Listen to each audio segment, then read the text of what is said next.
2024년 벌써 1월의 마지막 주일입니다. 올해 우리가 이제 서로 존중하는 언어 정착을 위해 서로 존대를 하자고 말씀을 드렸습니다. 많은 변화가 있었지만 아직도 앞서 광고 시간에도 이야기 드렸던 것처럼 좀 어려운 경우들이 생기는 것 같아요. 아무래도 가까이인 사이일수록 또 너무 오래 알아왔기 때문에 이 몸에 이렇게 익은 입술에 그런 버릇들이 있는 것 같습니다. 왜 이렇게 변화가 더딜까라는 생각을 하다가 이게 언어만의 문제가 아니라는 생각이 들기도 합니다. 실은 정말 교회를 열심히 다니고 신앙생활을 오래 하셨는데도 그런 변화가 쉽지 않은 경우들이 있습니다. 뭔가 그리스도의 향기보다도 내 몸에 익어있는 세상에 짙은 향기를 드러내는 경우들이 많이 있죠. 목사라고 다를까요? 저도 마찬가지입니다. 저희가 올 한 해 이제 시작하면서 송구영신 예배를 끝내고 저희가 말씀 카드를 뽑았는데 제가 뽑은 말씀 카드가 바로 이거였습니다. 네, 지금 사진을 찍어서 올려놓고 있는데 잠언 16장의 말씀, 노하기를 더디하는 자는 용사보다 낫고 자기의 마음을 다스리는 자는 이 성을 빼앗는 자보다 나으니라. 이 말씀을 뽑으면서 제가 뜨끔했습니다. 그리고 저도 모르게 삶 속에서 성을 내다가도 그저 이 말씀 카드 바라보면서 외칠 뿐이죠. 주여 하고 어떤 사람들은 재미삼아 목사님 그런 거는 예수님도 못 바꿔요 라고 이야기를 하기도 합니다. 원래 그 사람은 그래요 라고 이야기를 하기도 합니다. 그런데 정말 우리 안에 계신 예수님이 나 하나의 품성과 습관, 행동 양식도 못 바꾸시는 분일까? 아니, 날 때부터 몸에 배인 오랜 병도 고치신다는데 아담 이후 대대로 내려오던 그 죄의 사슬마저도 끊으셨다는 능력의 예수님으로 우리가 고백을 하는데 그 예수님의 강력한 능력이 내 조그마한 습관에는 영향을 미치지 못하는 이유가 무엇일까? 우선 우리가 예수님이 변화시킬 능력이 없는 분이라고는 고백을 하지 않고 있죠. 그렇다면 문제는 어디 있겠습니까? 네, 입으로만 막 뻥긋뻥긋 하셔지고 문제가 어디 있을까요? 네, 나 자신, 나에게 있는 거겠죠. 내가 정말 아멘이라고 하면서도 내 입술을 변화시키겠다는 결단을 하지 못하고 이 다른 사람을 존중하고 소중히 여기지 않는 그 죄를 내 입술이 범하고 있는데 이걸 회개하지 않으면서 그저 오랜 내 습관과 행동 양식만을 탓하면서 주님도 못 바꾸어라는 말을 어떻게 우리가 쉽게 할 수 있겠습니까? 그저 나 편한 대로 살겠고 나 하던 대로 살겠습니다. 나 편한 건 그리스도인으로, 나 좀 불편한 건 세상의 질서대로 살겠습니다. 그런 가운데 우리가 하나님의 이름을 사용하고 있는 것은 아닌지 우리의 신앙을 다시금 되돌아봅니다. 실은 그런 의미에서 오늘 우리가 함께 살펴보는 이 북이스라엘의 왕 예후는 꽤나 괜찮은 왕이었습니다. 하나님의 뜻대로 살아가는 것 같거든요. 오늘 우리가 읽은 열왕기하 10장의 조금 앞부분, 이 열왕기하 9장을 보면 엘리사 선지자가 이제 제자를 보내서 예후에게 기름 부어 그를 왕으로 세웁니다. 그 제자가 예후에게 기름 부으면서 하나님의 말씀을 전합니다. 6절부터의 내용입니다. 예후가 일어나 집으로 들어가니 이 청년이 그 엘리사의 제자예요. 그 청년이 그의 머리에 기름을 부으며 그에게 이르되 이스라엘 하나님 여호와의 말씀이 내가 네게 기름을 부어 여호와의 백성 곧 이스라엘의 왕으로 삼노니 너는 내 주 아합의 집을 치라. 내가 나의 종 선지자의 피와 여호와의 종들의 피를 이세벨에게 갚아주리라. 아합의 온 집이 멸하리니 이스라엘 중에 매인자나 노인자나 아합에게 속한 모든 남자는 내가 다 멸절하되 아합의 집을 느밧의 아들 여로보암의 집과 같게 하며 또 아히야의 아들 바사의 집과 같게 할지라. 이스라엘 지방에서 개들이 이세벨을 먹으리니 그를 장사할 사람이 없으리라 하셨느니라 하고 곧 문을 열고 도망가니라. 어느 날 엘리사의 사환이 와서 예후에게 너가 이제 다시금 선택받고 기름 부은 왕인데 그 전에 저 우상을 섬기면서 이스라엘 백성들을 우상에게 산제사로 바쳤던 그들을 멸할 것이다. 하나님께서 멸할 것이다. 당장 그들의 권세가 굉장히 높아 보이지만 그들이 우상을 섬길 때 하나님이 멸하실 것이라고 이야기를 하고는 떠납니다. 그리고는 그 어느 누구도 상상할 수 없었던 그 일들이 이루어집니다. 예후가 실제로 선지자의 지시대로 하는데요. 이스라엘에서 우상을 섬기는 제사장들과 백성들을 처단하고 바알 우상들과 이 신전을 다 파괴하며 굉장한 이 종교 개혁을 이뤄냅니다. 예후는 이처럼 우상 숭배자들에 대한 심판을 단행한 사람입니다. 이거는 거룩하신 하나님께서 기뻐하실 만한 일이죠. 뭔가 하나님의 일을 열심히 하는 것 같지 않습니까? 정말 하나님의 말씀대로 사는 것 같고 요즘 말로 따지자면은 이 교회 일에도 매우 헌신적으로 수행하는 것 같아요. 그런데 제가 늘 그런데라고 하면 긴장해야 된다고 했죠. 그런데 성경은 그러한 예후의 행동에 대해서 놀랍게도 가짜라고 지적합니다. 오늘 우리가 읽었던 본문 28절 29절입니다. 예후가 이와 같이 이스라엘 중에서 바알을 멸하였으나 이스라엘에게 범죄하게 한 느밧의 아들 여로보암의 죄, 곧 베델과 단에 있는 금송아지를 섬기는 죄에서는 떠나지 아니하였더라. 이 예후는 이방신을 멸하였으나 여로보암의 죄에서 떠나지 않았습니다. 이 여로보암의 죄가 무엇입니까? 우리가 불과 한 달 전에 여로보암에 대해서 읽었었죠. 이 남유다와의 국경에 가까운 베델과 그 북쪽 지방인 이 단에 각각 금송아지를 세워서 그 금송아지가 하나님이라고 말하면서 백성들로 하여금 그곳에 절하게 하고 그저 내 편한 내 말 잘 들어주는 사람을 제사장으로 삼고 나 편한 대로 절기도 율법에 비슷하게 자기 멋대로 만들면서 하나님의 뜻이 아니라 자신의 편의에 맞춰서 신앙생활을 한 것이었습니다. 나 금송아지를 보여주면 좋겠죠. 네, 고마워요. 그런데 하지만 백성들을 르호보암의 폭정에서 이끌어내서 하나님께서 그를 선택해서 그가 이 하나님의 백성들을 이끌어내었지만 결국에는 내 욕심이 덧대어서 그 백성들을 하나님 앞으로가 아니라 저 금송아지 앞으로 이끌어낸 그 여로보암의 죄. 처음에는 하나님의 열심처럼 보였지만 결국 그 안에 깃들어 있던 그의 욕심이 그 열심을 우상 앞으로 가서 절하게 하지 않았습니까? 오늘 본문 속의 예후도 여로보암이 그랬던 것처럼 베델과 단에 금송아지를 놓고 그것에 숭배하는 유혹을 뿌리치지 못했습니다. 성경은 그런 예후를 위선적이라고 표현합니다.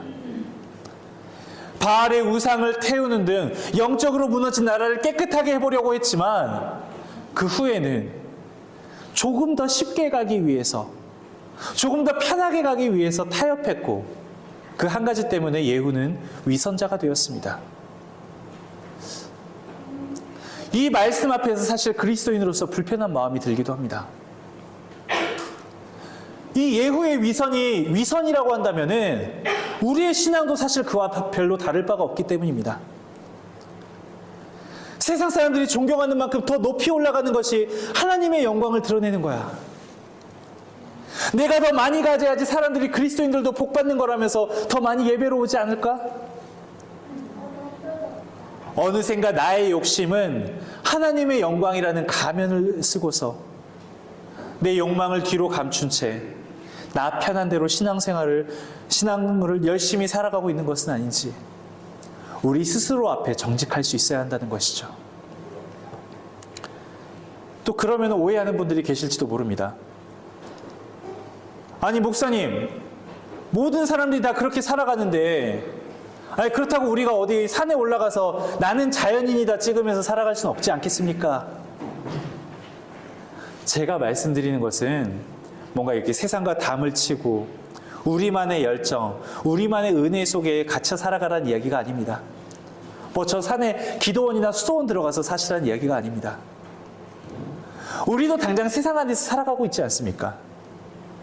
그러나 그러한 삶 속에서 우리가 분명하게 해야 할 것은 저 세상의 질서 속에서 세상의 가치관을 따라 살아가느냐, 하나님의 질서, 하나님의 시선을 따라가느냐, 그 차이인 것입니다. 크리스찬도 세상 속에 살아갈 수밖에 없죠. 문제는 그 안에 동화되어 세속적이 되어버린다는 것입니다. 크리스찬은 세상을 따라가는 이들이 아니라 오히려 세상에 선한 영향력을 끼치는 사람, 그 세상을 변화시키는 사람이어야 합니다. 예후는 개혁의 기치 아래 신앙적인 열심도 보였지만 결국 그 세상 안에서 한 가지를 포기하지 못해 실패하고 맙니다. 그가 포기하지 못했던 그 한 가지, 예후에게는 권력이었습니다. 이것만은 절대 안 돼 하는 것이 우상인데, 그런 우상이 내 마음에 있을 때 우리는 세상과 쉽게 타협합니다. 30절입니다. 여호와께서 예후에게 이르시되 네가 나 보기에 정직한 일을 행하되 잘 행하여 내 마음에 있는 대로 아합 집에 다 행하였은즉 내 자손이 이스라엘 왕위를 위하여 사대를 지내리라 하시니라. 그러니까 예후가 하나님의 말씀대로 다 행하였기에 하나님께서 그에게 주시기로 한 복을 주신다는 거예요. 그런데 문제는 말씀이 여기서 끝나지 않은 데 있습니다. 31절입니다. 그러나 예후가 전심으로 이스라엘 하나님 여호와의 율법을 지켜 행하지 아니하며 저 여로보암이 이스라엘에게 범하게 한 그 죄의 앞에서 떠나지 아니하였더라. 오늘 이 예후의 모습은 참 위선적입니다. 왜 위선적입니까? 하나님의 일을 하면서도 하나님이 아닌 사람들을 의식하였기 때문입니다.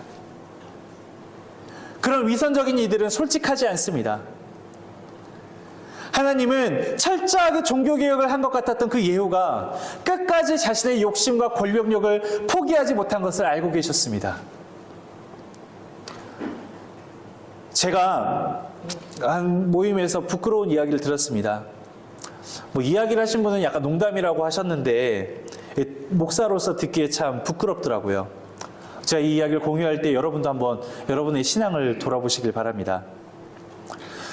우리 한국 기독교의 부흥기였다고 이야기를 하는 7, 80년대 이제 이촌향도라고 하는 이름의 그 급속도로 이루어진 도심화 속에서 이제 거대 교회들이 생겨나기 시작하고 그 가운데 생겨난 큰 전통 중에 하나가 이제 새벽 기도와 철야 기도이죠. 그러나 최근에는 전반적으로 특히 이제 도심 지역에서도 이제 그리고 여러 삶의 양식들이 좀 바뀌게 되면서 그나마 여수는 좀 그런 변화들이 더디긴 한 것 같은데 이 새벽 기도와 철야 기도들이 다 없어지고 사라져가고 있죠.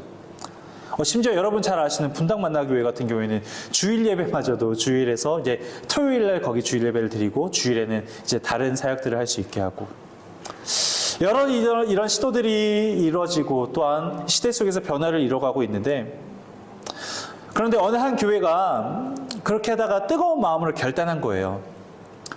뭔가 우리가 다시 한번 신앙의 변화를 일으켜보자. 우리의 뜨거웠던 때로 돌아가보자. 그러한 캐치프라이즈 아래서 이제 고민을 하다가 예전에 금요일부터 토요일 새벽까지 이 철야 기도를 하던 전통이 그 교회에 있었는데 우리가 그걸 좀 다시 한번 해보자 라고서는 이 철야 기도를 부활시켰다고 합니다. 금요일 다 퇴근을 하고 오면은 금요일 밤부터 모여서 이 토요일 새벽까지 철야 기도를 하는데 그런데 대부분 직장 생활을 하다 보니까 이게 쉬울까요? 쉽지 않을까요? 네, 쉽지가 않죠. 그래서일까 이 자정이 지나서 한 1시나 2시쯤이 되면은 이 사람들이 점점 방언을 하는 거예요. 네. 오직 하나님과 나만 알아들을 수 있는 기도를 시작하는데 네, 웃는 분들이 계시죠. 그런데 그중 한 성도님이 계셨다고 합니다. 이 소돔과 고모라의 의인 10명처럼 이 모두가 졸고 있는 가운데 깨어있는 한 분이 계셨던 거예요. 이 신앙의 용사, 기도의 일꾼이죠. 막 소리를 질러가면서 주여 주여 외쳐가면서 기도를 하다가 정말 열심히 기도하는데 어느 순간 뭔가 분위기가 이상한 거예요. 그래서 잠깐 눈을 떠보니 아니 세상에 주변에 다 기도하는 사람들이 졸고 있는 겁니다. 어느 누구 하나 할 거 없이 장로님, 권사님, 집사님 다 주무시고 계셨나 봐요. 그 사람이 하나님한테 애곡하며 기도했답니다. 세상의 하나님, 그래도 직분자인데 어떻게 교회에서 장로님, 권사님, 집사님 할 거 없이 다 저 모양이니 하나님 대체 얼마나 민망하십니까? 그래서 그는 오히려 목사님한테 가가지고 불평했대요. 목사님, 이거는 다른 게 아니라 목사님의 기도가 부족해서 성도들이 이런 겁니다.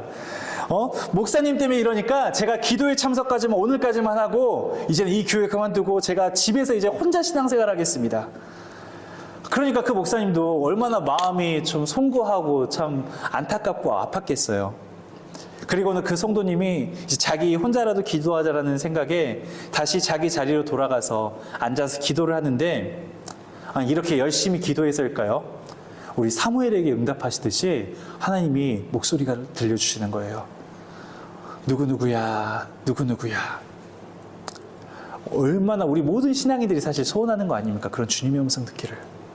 그러니까 이분이 정말 감격과 흥분된 마음으로 대답했다고 합니다. 네, 주님 말씀하십시오. 이 모두가 자는 무리 가운데 저 혼자 깨어서 주의 음성에 귀 기울입니다. 그러자 하나님께서 그 성도님에게 그렇게 말씀하셨다고 합니다. 얘야, 그렇게 깨어서 남의 흉이나 보고 불평할 거면 얼른 가서 잠이나 자거라. 피곤해서 날카로워진 너의 성격이 죄를 부른다. 자는 게 은혜다. 여러분, 이 기도 시간에 자는 것도 문제이지만 그렇다고 깨어 기도한다고 하면서 다른 사람은 하네 안 하네 판단하고 있고 정죄한다면은 그것이 어쩌면 오늘 이 예후가 범한 그 위선이 아니겠습니까? 이 기도는 나와 하나님이 만나는 시간이잖아요. 사실 이 예후를 바라보는 하나님의 마음도 그러하지 않을까요? 하나님은 그런 신앙 앞에서의 위선을 좋아하지 않으십니다. 예수님 시대에 바리새인들도 구제나 헌금도 잘하고 안식일도 거룩하게 지켰지만 예수님께서는 회칠한 무덤이라고까지 그들을 비판하셨습니다. 마태복음 23장에 나오지 않습니까? 23장 27절 28절에서는 화 있을진저 외식하는 서기관들과 바리새인들이여 너희는 회칠한 무덤 같으니 겉으로는 아름다워 보이나 그 안에는 죽은 사람의 뼈와 모든 더러운 것이 가득하도다. 이와 같이 너희도 겉으로는 사람에게 옳게 보이되 안으로는 외식과 불법이 가득하도다. 이 마태복음 23장은 서기관들과 바리새인들을 향한 예수님의 독설로 가득합니다. 예수님께서 이렇게 말씀하신 이유가 무엇입니까? 그들의 행위 가운데 진심이 없기 때문입니다. 여로보암의 죄를 따라 권력을 감춘 채 우상을 말한 예후에게도 그와 같은 진심이 없었습니다. 예후가 하나님을 향한 열심이 얼마나 대단했던지 이스라엘 전 지역을 다니면서 아합의 집과 관련된 이들을 다 처단합니다. 그뿐입니까? 우상 숭배의 땅으로 만들어버린 바알의 선지자들과 바알을 숭배하는 모든 이들을 없앴으며 바알의 신전과 우상을 깨뜨렸는데 어디까지 했냐고 나오니 그 바알의 신전을 오히려 화장실로 만들었다고 합니다. 그런데 그 모든 열심이 사실은 자신을 위한 것이었다는 거예요. 레갑의 아들 여호나답에게 우리 열왕기하 10장에서 하는 이야기를 한번 들어보십시오. 10장 16절입니다. 이르되 나와 함께 가서 여호와를 위한 나의 열심을 보라. 이에 자기 병거에 태우고. 그를 맞으러 나온 레갑의 아들 여호나답에게 예후가 야, 내가 이렇게까지 하나님 위해서 열심히 한다 라면서 으스대는 겁니다. 그의 열심이 하나님을 위한 것이 아니라 자기 자신을 위한 것임을 자기 입으로 자백합니다. 결국 그는 열심을 가장한 자신의 욕망을 채웠을 뿐입니다. 예수님 당시의 유대인들은 율법을 토대로 뭐뭐 해라 라고 하는 248개의 조항과 뭐뭐 하지 말아라 라고 하는 365개의 조항을 가지고 있었는데 이것을 엮어놓은 책을 이 미드라시라고 합니다. 그중 안식일에 지켜야 할 조항만 한 39개가 됩니다. 이 바리새인과 사두개인들의 지나친 열심은 하나님을 향한 열정이 아니라 자기 만족을 향한 열심이 되어버렸고 결국 하나님의 뜻을 가리는 행동이 되고 말았습니다. 예수님이 바로 그런 잘못을 지적하셨던 것입니다. 예후가 하나님의 명령을 따라 아합의 온 집안을 심판했으나 어느 순간부터 거기에 하나님의 마음이 드러나지 않게 됩니다. 분명 하나님의 이름으로 자기가 일을 하였지만 거기에 하나님의 뜻이 나타나지 않게 되는 거예요. 거기에는 권력을 향한 예후의 야망만이 있었을 뿐입니다. 그리고 성경은 그를 가리켜 위선자라고 평가합니다. 2024년 우리는 각각의 신앙의 결단 속에서 한 해를 시작합니다. 오늘 올 한 해 이제 저에게 주신 그 카드를 보면서 여러분들이 기도의 제목을 보면서 새벽마다 기도를 할 때 그 뒷면에 여러분이 적으신 올 한 해 주 안에서 이렇게 살아가겠습니다라는 그 신앙의 결단을 볼 때면은 제가 참 가슴이 뜨겁습니다. 너무나도 귀한 성김과 열심에 대한 결단이죠. 심지어 저도 오늘 1시 이후에 시작되는 이제 공청회 때 이제 더 자세히 말씀을 드리겠지만 우리가 그런 헌신이 계속 필요하다는 것에 대해서 늘 끊임없이 이야기를 합니다. 우리 여수한빛교회도 사실 정말 많은 변화들을 해왔었고 또한 변화들을 앞두고 있습니다. 저희 불과 1년 전에 이 자리에 저희 9명이 모여서 예배드렸었어요. 그리고 정말 여기 밖에도 정말 페인트 칠도 안 되어 있고 안에도 횡행해 있었는데 정말 우리 성도님들이 나무부터 시작해서 다 가꾸고 해왔던 그 열심과 헌신들, 그 노력 가운데 우리가 이런 변화들을 이뤄내가고 있지 않습니까? 그런데 그런 모든 변화와 나아감 속에서 우리가 잊지 말아야 할 것이 있습니다. 그것은 바로 주님의 뜻을 묻는 겁니다. 말씀을 읽고 그 앞에 기도하면서 주의 음성을 청종하는 것.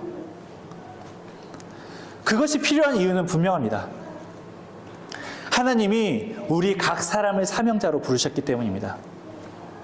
어떤 분들은 오해하셔요.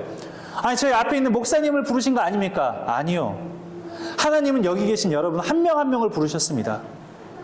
여기 우리 장로님부터 시작해서 권사님, 집사님, 그리고 아직 직분을 받지 않은 성도님들 한 분 한 분이 그냥 오늘 일요일이 되어서 오갈 데 없어서 오늘 이 자리 이 시간에 있는 것이 아니라 하나님의 계획이 있어서 오늘 우리를 이 자리 예배의 시간으로 부르심을 믿습니다. 예후를 부르셨듯이 우리도 부르셨습니다. 그리고 우리를 통해서 하나님께서 일하실 것입니다. 저는 거기에 대한 확신이 있어요. 그런데 문제는 예후도 그렇게 하나님께 부름받아 온 사람이었습니다. 그러나 우리가 매일매일 말씀 앞에서 주의 음성 듣기에 힘쓰지 않는다면은, 우리가 늘 기도하면서 주의 뜻을 묻지 않는다면, 그저 내 열심만 가지고서 모든 일을 해내간다면은 우리의 열심도 예후처럼 무섭게 변질될 수 있다는 것을 우리는 기억해야 합니다. 좀 제가 이럴 때마다 우리 재정부에 참 미안합니다. 사실 목사가 이럴 때는 눈 딱 감고 성도님들 앞에서 우리가 헌신할 때는 앞뒤 가리지 말고 그냥 무조건 나가야 됩니다. 이래야 되는데 죄송하지만 우리가 열심 가운데서도 봉사 가운데서도 나의 욕심이 나올 수 있습니다. 그렇게 우리는 그 전에 앞서서 주님의 뜻이 무엇인가를 늘 고민하고 묻고, 그래서 여러분들에게도 매일같이 우리가 함께 말씀 앞으로 나아가야 된다고 강조하는 이유이기도 합니다. 다만 감사한 것은 나 혼자서는 그렇게 쉽게 예후처럼 변할 수가 있습니다. 세상 가운데서 흔들리기가 쉽습니다. 그런데 그렇게 변치 않도록 함께 하는 이들이 있습니다. 여러분 앞뒤 좌우를 한번 둘러보십시오. 하나님께서 여러분들로 하여금 예후처럼 그런 욕심 앞에서 넘어지지 말라고 붙여주신 하나님의 선물들입니다. 오늘 그런 부르심 앞에서 우리로 여수 한빛교회라는 이름으로 함께 협력하여 주의 영광만을 드러내도록 인도하시는 주님께 감사드립니다. 저도 여러분 옆에서 함께 말씀을 전하고 또 함께 기도하며 걸어가겠습니다. 우리 함께 기도합시다. 기도하겠습니다. 하나님, 2024년 이 새로운 열심과 주님께서 주신 비전 아래 여러 신앙의 결단을 품고 나아가는 우리 여수 한빛 가족들, 그러나 주님, 우리는 너무나 완악하여 주님을 향한 열정마저도 나의 욕심 아래 두고 하나님의 영광이라는 가면을 쓰고 나아갈 때가 많습니다. 우리를 여수 한빛 공동체로 부르신 주님께 응답하며 나아갈 때 주님, 바라기는 늘 말씀과 기도 가운데 내 생각과 판단 너머에서 나를 이끄시는 주님의 섭리를 기대하며 나아가게 하여 주시옵소서. 우리의 모든 호흡과 걸음 가운데 동행하시고 이끌어 주시는 목자 되신 주 예수 그리스도 이름으로 기도드립니다. 아멘.